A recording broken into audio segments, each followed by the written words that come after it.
Hello दोस्तों, स्वागत है आप लोगों का अपने यूट्यूब चैनल पर। हम लोग सीटेट के जो 2022-23 में पेपर हुए हैं उनको एक एक करके डिस्कस कर रहे थे, जिसमें पेपर 1 और पेपर 2 के जितने भी मैथमेटिकल क्वेश्चन पूछे गए हैं उन सबको हम लोग एक एक करके डिस्कस कर रहे हैं।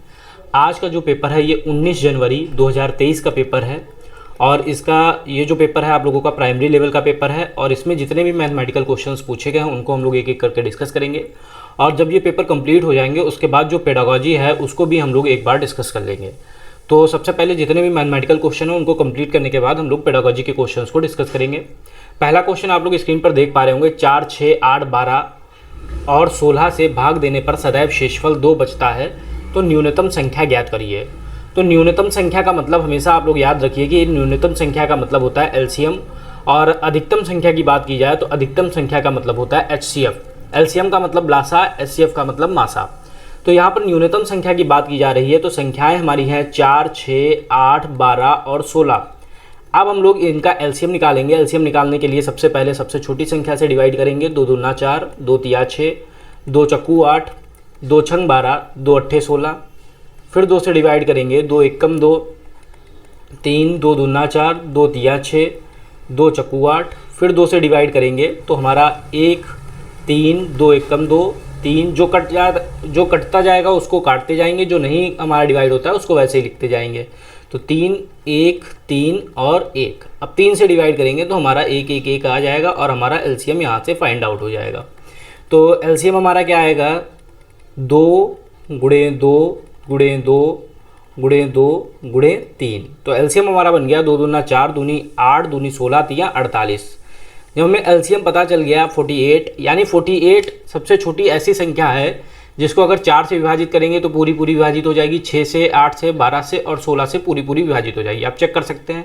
4 से करेंगे तो 12 चौको 48, 6 अट्ठे 48, 8 छंग 48, 12 चौको 48, 16 तिया 48।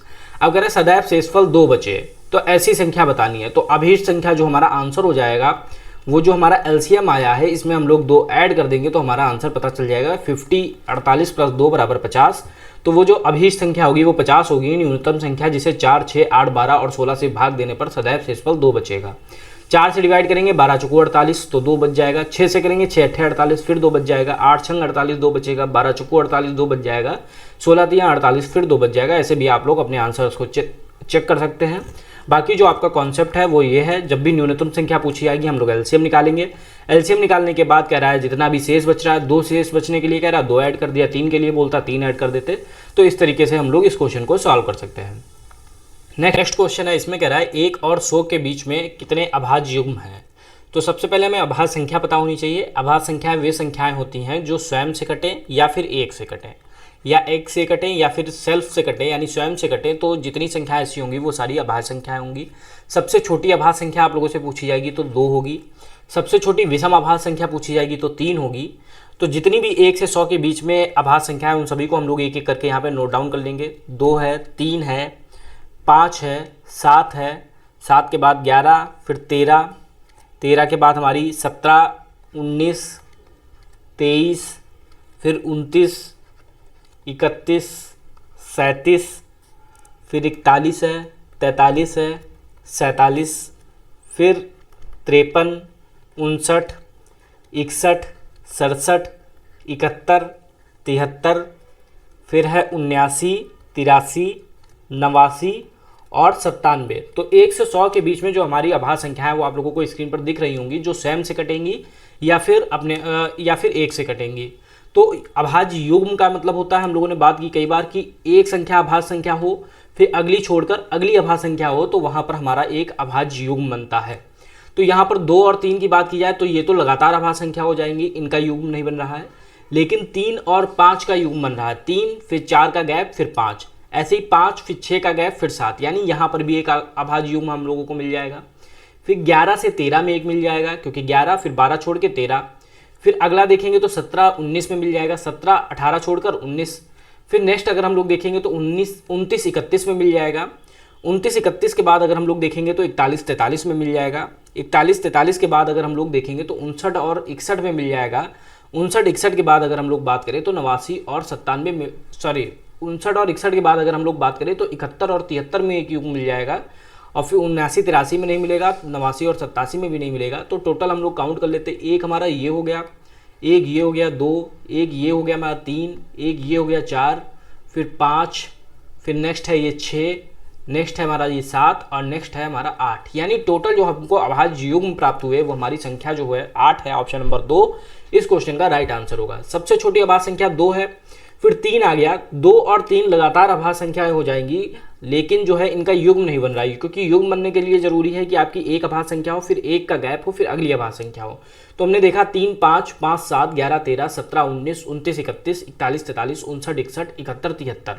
तो इतने हम लोगों को 8 युग्म प्राप्त हो गया। तो 1 और 100 के बीच में अभाज्य युग्मों की संख्या जो है वो 8 है। ऑप्शन नंबर 2 इस क्वेश्चन का राइट आंसर होगा। नेक्स्ट है संख्या 4, 5, 3, 6, 0 में अंकों 5 और 6 को परस्पर बदल दिया जाता है। मतलब 5 की जगह 6 कर दिया जाता है और 6 की जगह 5 कर दिया जाता है। तो नई प्राप्त संख्या तथा प्रारंभिक संख्या का अंतर क्या है? तो अगर हम लोग 5 की जगह 6 कर देंगे तो 4, 6 हो जाएगा, फिर 3, फिर 6 की जगह 5 हो जाएगा 0। तो नई संख्या हमको ये प्राप्त हो गई। और प्रारंभिक संख्या हमारी क्या थी? 4, 5, 3, 6, 0। ये हमारी नई संख्या, ये हमारी प्रारंभिक संख्या। अब इनका अंतर पूछ रहा है, तो अंतर निकालने के लिए माइनस कर देंगे सिंपल। 0 में से 0 गया 0, यहाँ पे 5 में से 6 जाएगा नहीं, हासिल लेंगे। 15 में से 6 जाएगा 9, यहाँ 12 बचेगा, 12 में से 3 जाएगा 9, और इधर 5 बचेगा, 5 में से 0 जाएगा 0, 5 में से 5 जाएगा 0, 4 में से 4 जाएगा 0। तो 990 हमारा इस क्वेश्चन का आंसर हो जाएगा। ऑप्शन नंबर 2 इस क्वेश्चन का राइट आंसर हो जाएगा। सिंपल सा क्वेश्चन था, 5 की जगह 6 कर देना था, 6 की जगह 5 कर देना था, हमें नई संख्या मिल गई 4, 6, 3, 5, 0। इसमें से हमने पुरानी संख्या घटा दी, हमारा आंसर आ गया 990। नेक्स्ट हमारा क्वेश्चन है 100 को 1/2 से भाग कर देकर 30 जोड़िए। तो 100 है, 100 को भाग देना है 1/2 से। चाहे हम लोग ऐसे लिख लें या फिर हम लोग ऐसे लिख लें, दोनों से हम लोग समझ सकते हैं। ये बटे का बटा है तो ऊपर चला जाएगा, तो 100 गुणे 2 हो जाएगा 200। और या फिर अगर आप लोग इस तरीके से देखेंगे तो 100 भाग का चिन्ह हम लोग घटाते हैं, गुणा का चिन्ह लगाते हैं और इसका व्युत्क्रम कर देते हैं। तो 1/2 का व्युत्क्रम हो जाएगा 2। तो 100 और 200 की मल्टीप्लाई 2 की मल्टीप्लाई 200 हो जाएगी। तो 100 को जब 1/2 से भाग करा जाएगा तो हमें 200 मिल जाएगा। अब कह रहा है इसमें 30 जोड़िए।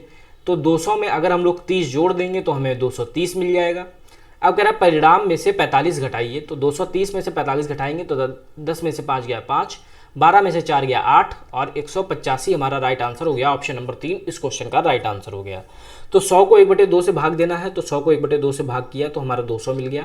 चाहे आप इस तरीके से, अगर आपको समझ में आ रहा है ऐसे कर सकते हैं, इस तरीके से समझ में आ रहा है तो आप ऐसे कर सकते हैं।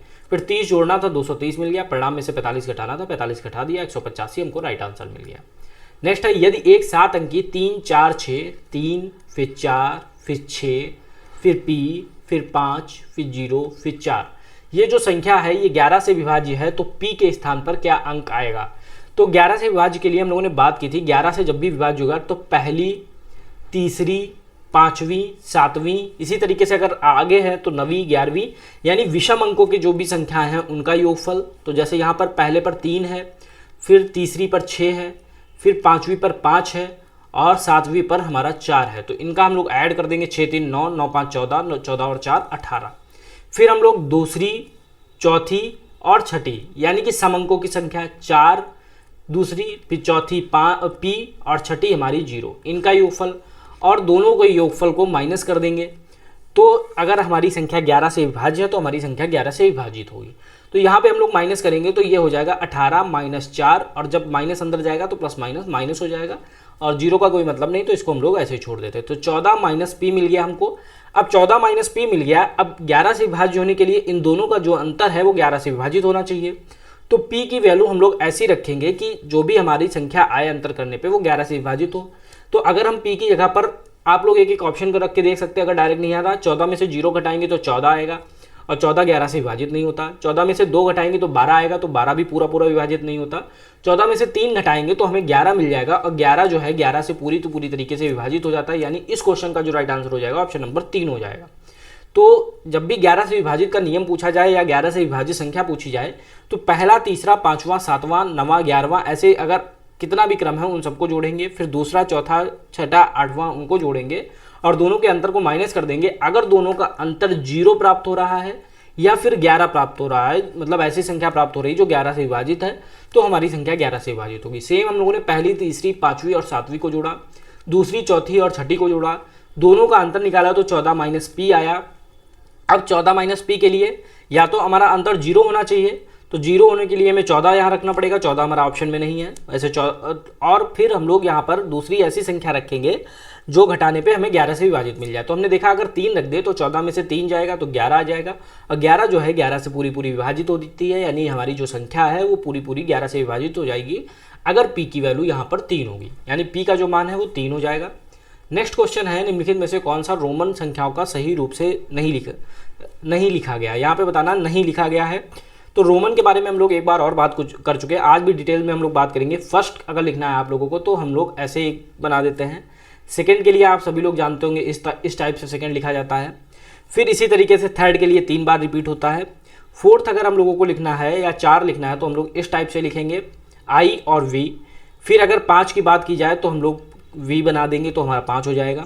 फिर अगर इसी तरीके से 10 की बात की जाए, अगर 10 लिखना है तो 10 को हम लोग एक्स बना देते हैं। फिर 20 लिखना है तो 10 को 2 बार रिपीट कर देंगे, एक्स एक्स लिख देंगे। फिर इसी तरीके से अगर 50 लिखना है तो 50 को हम लोग एल से डिनोट करते हैं। 60 अगर लिखना है तो एल एक्स लिखते हैं। इन सभी को अभी हम लोग समझेंगे। अगर हम लोगों को 40 लिखना है तो हम लोग एक्स एल लिखते हैं। और इसी के बाद अगर हम लोग 100 की बात करें, 50 के बाद 100 की, तो 100 को सेंचुरी यानी सी से लिखते हैं, और 500 को हम लोग डी से लिखते हैं, और 1000 को हम लोग एम से लिखते हैं। तो 1000 तक की आप लोगों को पता होना चाहिए कि इसको किससे संकेत किया जाता है। अब इसके बाद कुछ रूल होते हैं।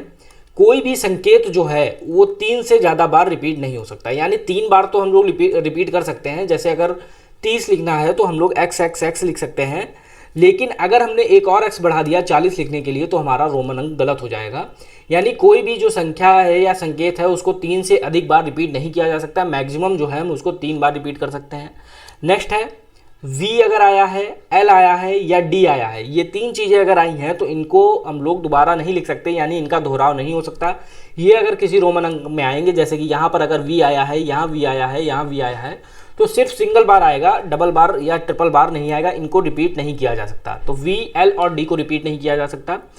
तो नेक्स्ट हमारा है कि जब भी हमारा, जैसे यहाँ पर हम लोगों ने 50 देखा और 60 देखा, यानी 50 से 10 ज़्यादा 60 है, तो 50 को हम लोग L लिखते हैं, और 60 लिखना है यानी 10 हमको एक्स्ट्रा लिखना है तो हम लोग दाईं ओर x बढ़ाते हैं। और वही अगर 40 लिखना है यानी 50 में 10 कम लिखना है तो हम लोग बाईं ओर बढ़ाते हैं। सेम यही चीज़ हमारी हर जगह चलती है। जैसे 100 को हम लोग C से लिखते हैं, अगर 110 लिखना है तो दाईं ओर बढ़ाएंगे, और अगर 90 लिखना है तो हम लोग बाईं ओर बढ़ाएंगे। तो ये हमारे कुछ रूल होते हैं जो भी रोमन अंक है उसमें लिखने के लिए। अब हम लोग देखेंगे x एक्स वी, यानी 10 + 10 + 5, ये हमारा 25 हो जाएगा। बिल्कुल सही है, क्योंकि 2 बार रिपीट हुआ है और v हमारा आया है, v का रिपीटेशन नहीं हुआ है। फिर इसी तरीके से यहाँ पर देखेंगे तो 10 का 3 बार रिपीटेशन हुआ है और 1 का 2 बार हुआ है, यानी 10, 20, 30 और 30 और 2 32 हो जाएगा। फिर ये वाला संख्या जो है हमारी गलत है, क्योंकि यहाँ पर आप लोग देखेंगे v x फिर x, इसका कोई भी मतलब नहीं है। अगर हमको 15 लिखना है अगर बाई चांस, तो हम लोग यहाँ पर x बनाएंगे और उसके बाद v बना देंगे तो हमारा 15 हो जाएगा। अगर 25 लिखना है तो हमारा ये वाला क्रम रहेगा, इसका कोई भी मतलब नहीं है, ये वाला हमारा ऑप्शन जो है गलत हो जाएगा। अगर इसकी बात की जाए तो L को हम लोग किससे लिखते हैं, 50 से। फिर हमारा x है तो 50 + 60 हो गया। फिर दाईं ओर हमारा 4th है तो 50, ये हमारा सॉरी यहाँ पर हमारा जो है सबसे पहले L हमारा 50 हो गया, फिर हमारा x है यानी कि 10 हो गया, फिर हमारा 4th है यानी कि 4 हो गया, क्योंकि दाईं ओर है इसलिए हमारा जुड़ जाएंगे। 50, 10, 60 और 4 64 हो जाएगा। तो इसका जो मतलब हो जाएगा 64 हो जाएगा, और इसका मतलब हमारा 32 हो जाएगा। ऑप्शन नंबर 3 का कोई भी मतलब नहीं है, इसीलिए हमारा जो आंसर है वो ऑप्शन नंबर 3 गलत हो जाएगा। कुछ चीज़ें आपको याद रखनी है कि कोई भी संकेत है उसका 3 बार से ज़्यादा रिपीटेशन नहीं हो सकता। VLD का 1 बार भी रिपीटेशन नहीं हो सकता, ये केवल सिंगल बार आएंगे। जहाँ भी देखने को मिलेंगे सिंगल देखने को मिलेंगे। अगर कहीं भी आपको डबल दिख जाता है VLD तो वो वाला ऑप्शन, आपका ऑप्शन गलत हो जाएगा। बाकी 10 को लिखने के लिए x, L को 50 को लिखने के लिए L, सेंचुरी को लिखने के लिए 100, 500 के लिए D और 1000 के लिए M। अगर हमको संख्या बढ़ानी है, जैसे 50 से 60 जाना है तो दाईं ओर बढ़ाएंगे, और 50 से कम जाना है तो बाईं ओर बढ़ाएंगे। तो ये कहीं भी अगर आप लोगों को एक्स्ट्रा करना है तो हम लोग दाईं ओर ऐड करेंगे, और अगर माइनस करना है तो बाईं ओर ऐड करेंगे। नेक्स्ट क्वेश्चन है, किसी विद्यार्थी के पास एक प्रकार के 5 रुपए के सिक्के हैं, तो सिक्कों की जो आकृति होती है वो कुछ इस टाइप से होती है। तो 10 सिक्के अगर हम रखेंगे एक के ऊपर, जैसे एग्जांपल के तौर पे अगर यहाँ पे हम लोग फिगर में देखेंगे, एक, फिर ऐसे, फिर तीसरा, फिर चौथा, फिर पांचवा, छठा, इसी तरीके से जब हम लोग एक के ऊपर एक सिक्का रखते जाएंगे तो हमारी कुछ आकृति इस टाइप से बनेगी, जब इस टाइप से आकृति बनेगी तो ये आकृति जो है आप लोगों को दिख रही होगी, बेलन की आकृति बन रही है। तो जब भी हम लोग सिक्के के ऊपर सिक्के रखते जाएंगे, चाहे 10 सिक्के रखें, 15 रखें, 20 रखें, तो हमें हमेशा एक बेलन की आकृति प्राप्त होगी। ऑप्शन नंबर 4 इस क्वेश्चन का राइट आंसर हो जाएगा। नेक्स्ट है, एक त्रिभुजी आधार वाले पिरामिड में किनारों की संख्या। तो लगभग हर पेपर में ये वाला क्वेश्चन देखने को मिला है, त्रिभुजी आधार वाले, पंचभुज आधार वाले, षडभुज आधार वाले पिरामिड में किनारों की संख्या। तो हम लोग कई बार बात कर चुके हैं, किनारे जो हैं वो हमारे 2n होते हैं। तो 2 त्रिभुजाकार है तो n की वैल्यू 3 हो जाएगी, यानी 3 दूनी 6। ऑप्शन नंबर 3 हमारा इस क्वेश्चन का राइट आंसर हो जाएगा। वहीं अगर आप लोगों से फलक पूछा जाता तो फलक का फार्मूला n+1 होता है, और n+1 यानी n की वैल्यू 3 है, त्रिभुजाकार है, 3 + 1 4 हो जाएगी। और वहीं पर अगर आप लोगों से शीर्ष पूछा जाएगा तो उसका भी n+1 होता है, 3 + 1 4 हो जाएगा। यहाँ पर हमसे किनारे पूछा गया था तो किनारे 2n होता है, 2 × 3 यानी 6 इस क्वेश्चन का राइट आंसर हो जाएगा। नेक्स्ट है, 130 के कोण का संपूरक कोण क्या है। तो 2 तरीके के हमारे कोण होते हैं, पूरक कोण और संपूरक कोण। पूरक कोण वे कोण होते हैं जहां पर हमारे 2 कोणों का योगफल 90 डिग्री होता है, और संपूरक कोण वे कोण होते हैं जहां पर 2 कोणों का योगफल 180 डिग्री होता है। तो यहाँ पर हमें संपूरक कोण निकालना है, तो x + y = 180, यानी 2 कोणों का योगफल 180 होना चाहिए। तो एक कोण अगर हमें 130 पता है तो x की जगह हम लोग 130 रख देंगे, प्लस y = 180। तो y की वैल्यू हमारी हो जाएगी 180 - 130। 180 में से 130 जाएगा तो 50 डिग्री हमारा आंसर आ जाएगा। ऑप्शन नंबर 1 इस क्वेश्चन का राइट आंसर हो जाएगा। तो संपूरक कोण जब भी आप लोगों से पूछा जाएगा तो 180 में से सीधे सीधे माइनस कर देंगे, 180 में से 130 गया तो 50 आ जाएगा। और पूरक कोण जब भी पूछा जाएगा तो 90 में से माइनस कर देंगे, या फिर हम लोग कह सकते हैं 2 कोणों का योगफल अगर 90 डिग्री है तो वो हमेशा एक पूरक कोण या कोटिपूरक कोण होंगे। अगर 2 कोणों का योगफल 180 डिग्री है तो वो हमेशा संपूरक कोण होंगे। नेक्स्ट क्वेश्चन है, चीनी की एक बोरी का 117 kg 825 ग्राम है भार। यदि इस बोरी का भार 4 kg 175 ग्राम है तो चीनी का भार ज्ञात करिए। चीनी और बोरे का टोटल मिलाकर जो भार है वो 117 kg और 825 है, और इसमें केवल जो बोरे का भार है वो 4 kg 175 ग्राम है, और हमें चीनी का भार बताना है। यानी अगर हम लोग सीधे सीधे इसको माइनस कर देंगे तो हमें चीनी का भार पता चल जाएगा, क्योंकि इसमें चीनी और बोरा दोनों शामिल है, और इसमें हमारा केवल और केवल यहाँ पर हमारा चीनी शामिल है। तो हम लोग इसको माइनस कर देंगे तो हमारा आंसर आ जाएगा। बस सिंपली यहाँ पे माइनस हो जाएगा, कोई भी हासिल लेने की ज़रूरत नहीं है, क्योंकि ऊपर वाली संख्या बड़ी है, नीचे वाली छोटी है। तो ये 5 में से 5 गया 0, 12 में से 7 गया 5, और 7 में से 1 गया 6। तो इधर हमारा 650 ग्राम हो गया। 117 में से 4 गया तो 113 बचा, 113 किलोग्राम 650 ग्राम, यानी कि ऑप्शन नंबर 2 इस क्वेश्चन का राइट आंसर हो जाएगा। तो यहाँ पर चीनी और बोरी का भार हमें इकट्ठा दिया था 117 kg 825 ग्राम, और बोरी का अलग से दिया था, हमें चीनी का बताना था, दोनों को हम लोगों ने माइनस कर दिया। सिंपली आप लोगों का माइनस हो गया, और इस क्वेश्चन का राइट आंसर हमारा ऑप्शन नंबर 2 हो गया। नेक्स्ट है 62 वर्ष 12 माह 19 वर्ष 23 माह। तो 62 ईयर और 12 माह का मतलब 12 मंथ, और 19 वर्ष और 19 ईयर और 23 मंथ। तो 12 में से 23 जाएगा नहीं, आप लोगों को दिख रहा होगा, तो हम लोग हासिल लेंगे। तो जब हासिल लेंगे तो यहाँ से 1 साल का हासिल लेंगे, क्योंकि ये ईयर है। तो 62 ईयर में से 1 साल का हासिल लिया तो हमारा बचेगा 61 ईयर, यानी 61 साल। और जब ये हासिल लेंगे, और इधर हमारा मंथ में है और ये हमारा ईयर में है, जब ईयर से मंथ में आएगा तो ये हमारा 12 मंथ में कन्वर्ट हो जाएगा, क्योंकि 1 साल में हमारे 12 महीने होते हैं। तो ये 12 और 12 मिलके हमारे बना देंगे 24 महीने। अब आप लोग देखेंगे तो ये 24 महीने, 61 साल और 24 महीने एक ही बात है, क्योंकि अगर हम लोग 12 महीने निकाल लें तो ये 62 साल हो जाएंगे। फिर नीचे हमारा दिया है 19 ईयर और 23 मंथ। तो ये हमारा, अब हम लोग माइनस कर देंगे, तो यहाँ पर 4 में से 3 गया 1, और इधर हमारा 61 में से हम लोग 19 घटाएंगे तो 11 में से 9 गया 2, और 5 में से 1 गया तो 4। तो 42 साल 1 महीना, यानी ऑप्शन नंबर 2 इस क्वेश्चन का राइट आंसर हो जाएगा। यहाँ पर केवल आप लोगों को हासिल वाली बात समझने की है। हासिल लेने के लिए आपको जब भी ईयर है, इधर ईयर से मंथ में जाएगा तो मंथ में हमारा कन्वर्ट हो जाएगा। तो 1 साल से जब मंथ में कन्वर्ट करेंगे तो हमारे 12 महीने में चेंज हो जाएगा। तो ये हमारा इधर 61 महीना बचेगा, इधर हमारा 12 और 12 मिलके 24 महीने बना देंगे, और 24 में से 23 गया 1, और 61 में से हमारा 19 गया, तो हमारा आंसर आ जाएगा 42 साल और 1 महीना। ऑप्शन नंबर 2 हमारा इस क्वेश्चन का राइट आंसर हो जाएगा। नेक्स्ट है, मेरी माँ के पास 16 मीटर और 9 मीटर का एक आयताकार भूखंड है, वह इसके बदले में समान क्षेत्रफल का एक वर्गाकार भूखंड लेना चाहती है। यानी जो उसके पास आयताकार भूखंड है और वो लेना चाहती है वर्गाकार भूखंड, और दोनों का जो क्षेत्रफल है वो बराबर है। तो सबसे पहले हमें आयत का क्षेत्रफल पता होना चाहिए। तो आयत का क्षेत्रफल जो होता है वो लंबाई गुणे चौड़ाई होता है। तो हम लोग इसको लिख सकते हैं L × B। तो लंबाई हमको दिया है 16 और चौड़ाई हमको दिया है 9, 16 निमा 144 होता है, तो हमारा जो क्षेत्रफल आ गया 144 मीटर स्क्वायर आ गया आयत का क्षेत्रफल।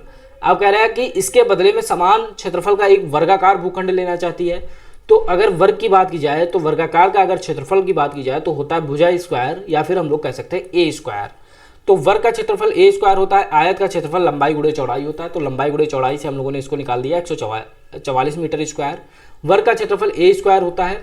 अब समान क्षेत्रफल का यानी दोनों के क्षेत्रफल बराबर हो जाएंगे, तो ए स्क्वायर बराबर हमारा 144 हो जाएगा, तो ए बराबर अंडर रूट 144 हो जाएगा। अंडर रूट 144 का मतलब होता है हमारा 12 सेंटीमीटर, क्योंकि 12 का स्क्वायर होता है 144, यानी 12 मीटर हो जाएगी हमारी भुजा।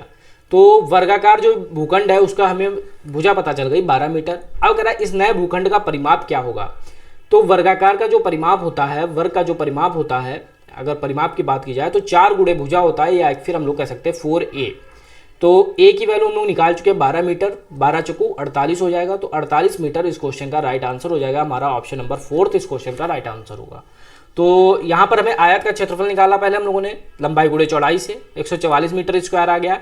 फिर कह रहा है इसका जो है वर्गाकार भूखंड के बराबर है, तो वर्गाकार का क्षेत्रफल होता है ए स्क्वायर, तो 144 का जो है ए स्क्वायर के बराबर हो जाएगा, तो ए की वैल्यू हम लोगों ने निकाल ली 12 मीटर। फिर वर्ग का जो परिमाप है वो 4a होता है, तो ए की वैल्यू हमें 12 पता है, तो 4 गुणे 12 यानी 48 मीटर, ऑप्शन नंबर 4 इस क्वेश्चन का राइट आंसर हो जाएगा। नेक्स्ट है पैटर्न, हम लोगों को एक दिया है 1 2 2 बराबर 3, यानी 1 का स्क्वायर 2 का स्क्वायर 2 का स्क्वायर 3 का स्क्वायर, तो फिर 2 का स्क्वायर 3 का स्क्वायर 6 का स्क्वायर बराबर 7 का स्क्वायर। फिर इसी तरीके से आगे है। अब अगर आप लोग इसको नोटिस करेंगे तो 1 2 2 3 3 4, तो हमारा क्या आ जाएगा 4 के बाद 5, तो 5 का स्क्वायर हो जाएगा। फिर 2 1 कम 2, तो 2 का स्क्वायर, 3 दूनी 6, 6 का स्क्वायर, 4 3 12, तो 12 का स्क्वायर, 5 चौको 20, तो 20 का स्क्वायर हो जाएगा। फिर नेक्स्ट 2 से 3 6 7 12 13, तो 20 21, तो 21 का स्क्वायर हो जाएगा, यानी 5 स्क्वायर 20 स्क्वायर और 21 स्क्वायर, ऑप्शन नंबर 4 इस क्वेश्चन का राइट आंसर हो जाएगा। पहले 1 2 2 3 3 4, तो हमारा 4 5 हो गया। फिर 1 और 2 की मल्टीप्लाई 2, 2 और 3 की मल्टीप्लाई 6, 3 और 4 की मल्टीप्लाई 12, तो 4 और 5 की मल्टीप्लाई 20 हो गई। फिर 2 से 1 बढ़ा 3 हो गया, 6 से 1 बढ़ा 7 हो गया, 12 से 1 बढ़ा 13 हो गया, तो 20 से 1 बढ़ेगा तो 21 हो जाएगा, ऑप्शन नंबर 4 इस क्वेश्चन का हमारा राइट आंसर हो जाएगा। अब हमारा 14वां क्वेश्चन है। एक हम लोगों को तालिका दी गई है। अब उपयुक्त सूचना को एक दंड आलेख 10 करोड़ बराबर 1 सेंटीमीटर, 10 करोड़ को आपको मान के चलना है, लास्ट में आपको को 10 करोड़ को 1 सेंटीमीटर हमको मान के चलना है। अब कह रहा है मशीनरी और परिवहन, तो मशीनरी का क्या है 85 है, परिवहन का क्या है 25 है। लंबाइयों का अंतर, तो अंतर निकाल लेंगे हम लोग।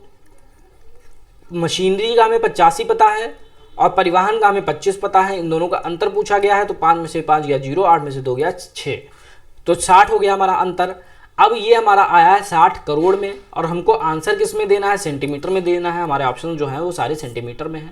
अब 10 करोड़ जो है 1 सेंटीमीटर के बराबर है अगर, तो 60 करोड़ कितने के बराबर होगा, 6 सेंटीमीटर के बराबर होगा। सिंपल सी बात है, क्योंकि 10 करोड़ बराबर 1 सेंटीमीटर है, अगर 10 में 6 से मल्टीप्लाई कर दे तो 6 गुणे 10 करोड़ हो जाएगा हमारा 60 करोड़, और इधर हमारा 6 गुणे 1 सेंटीमीटर यानी 6 सेंटीमीटर हो जाएगा। हमारा आंसर हो जाएगा ऑप्शन नंबर 4। बाकी इसको आप लोग दूसरे तरीके से भी कर सकते हैं कि 10 करोड़ बराबर है 1 सेंटीमीटर के, 10 करोड़ बराबर 1 सेंटीमीटर के, तो 1 करोड़ बराबर हो जाएगा 1/10 सेंटीमीटर के। इसी तरीके से 60 करोड़ निकालना है, तो 60 करोड़ बटे 10, तो हमारा 10 करोड़, तो हमारा आंसर आ जाएगा 6 सेंटीमीटर, ऑप्शन नंबर 4 इस क्वेश्चन का राइट आंसर होगा। नेक्स्ट और लास्ट क्वेश्चन है हमारा, प्रथम 10 प्राकृतिक संख्याओं का माध्य क्या होगा। तो प्रथम 10 प्राकृतिक संख्याओं का माध्य बताना है, यानी पहली प्राकृतिक संख्या 1 2 3 4 5 6 7 8 9 और 10, या तो आप सबको इनको जोड़ दें, क्योंकि माध्य का मतलब होता है सभी भुजाओं का योग बटे पदों की संख्या, तो पदों का योग बटे पदों की संख्या, या तो सभी को आप लोग एक एक करके ऐड करें, या फिर सीधे फार्मूला लगा दें। जब भी प्रथम 10 प्राकृतिक संख्याएं या 20 या जितनी भी दी गई हैं प्रथम n प्राकृतिक संख्याएं हैं, तो फार्मूला हमारा होता है n ब्रैकेट में n+1/2। यहाँ पर हमारी कितनी है, प्रथम 10 हैं, तो 10 ब्रैकेट में 10 + 1/2, तो ये हमारा हो जाएगा 10 गुणे 11/2, तो 2 पंचे 10, ये हमारा हो जाएगा 55। अब हमें पदों का योग हमारा 55 पता चल गया, और हमें चाहिए माध्य, तो माध्य के लिए पदों का योग बटे पदों की संख्या, यानी पदों का योग 55, पदों की संख्या हमारी 10, तो 10 से 55 को डिवाइड करेंगे तो 5.5 हो जाएगा। हमारा ऑप्शन नंबर 2 इस क्वेश्चन का राइट आंसर हो जाएगा। तो सिंपली माध्य का जो फॉर्मूला होता है पदों का योग बटे पदों की संख्या, उसी को आप लोगों को यूज करना था। जब भी प्रथम n प्राकृतिक संख्याओं का योग की बात की जाएगी तो आप लोग इस फॉर्मूले को यूज करेंगे, n ब्रैकेट में n+1 बटे 2। ये वाला जो क्वेश्चन था इसमें आपका 60 करोड़ आया था आंसर। अब यहाँ पर जो है यहाँ पर कुछ मिस्टेक हो गया था। 10 करोड़ बराबर हमको 1 सेंटीमीटर दिया है, यानी 1 सेंटीमीटर बराबर हमको दिया है 10 करोड़। तो हमारा यहाँ से हम लोग देखेंगे ये हमारा 60 करोड़ है, यानी यहाँ पर अगर हम लोग 6 से मल्टीप्लाई कर दें, 6 गुणे 10 करोड़ हो जाएगा, तो ये हमारा 60 करोड़ बन जाएगा। तो हमें इधर भी 6 से मल्टीप्लाई करनी पड़ेगी क्योंकि क्वेश्चन पे कोई भी अंतर ना पड़े, इसलिए हम जो भी चीज़ करते हैं दोनों साइड करते हैं। तो ये हमारा 6 सेंटीमीटर हो जाएगा। तो 60 करोड़ का हमारा आंसर हो जाएगा 6 सेंटीमीटर। ऑप्शन नंबर 4 इस क्वेश्चन का राइट आंसर हो जाएगा।